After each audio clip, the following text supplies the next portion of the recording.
Probably one of the most common things you're going to do in working with raw images is determining their white point. It's a very, very common thing to do, and it's actually pretty easy. White point, think of it this way. The white point of an image is based on temperature.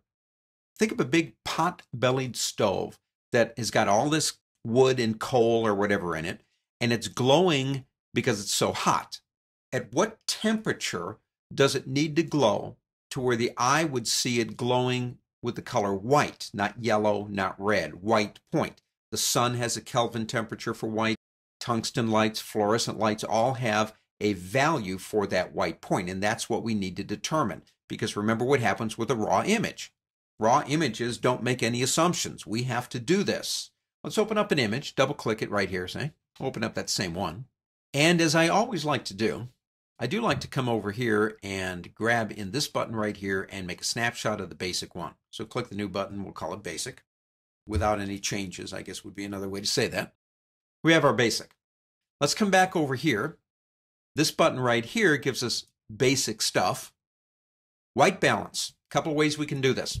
First of all, if we look at the image, we know it's too dark and we need to lighten it up. So let's skip white point for a second because that's what this is right here, temperature. Let's go down to exposure.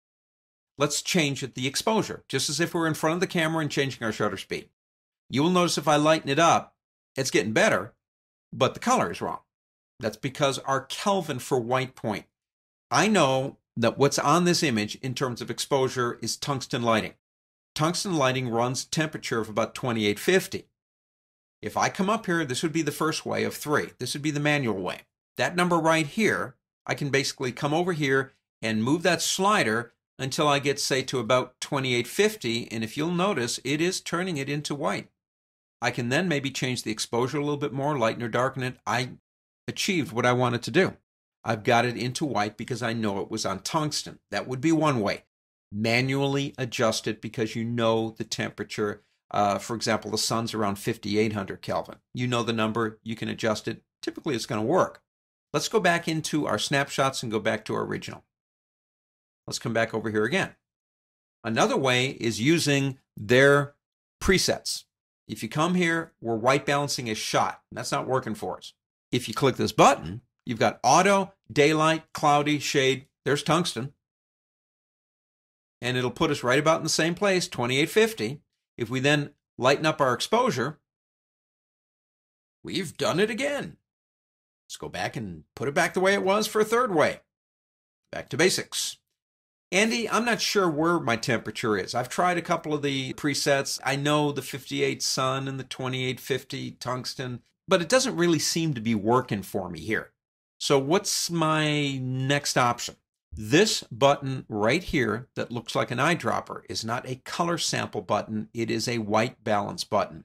Select that button, come down into the image and click on a place that you know would be white. That's why I chose this image, because it's kind of a Christmas kind of thing and there's a lot of white snow. What do? Click somewhere where you think white would exist. Could be here, could be up here, could be over here. It really doesn't matter. Just choose one. Then lighten up the exposure, and there you go. 3 different ways to achieve white point in an image, and I will admit this is probably one of the most common things you are ever going to do in RAW is find your white point.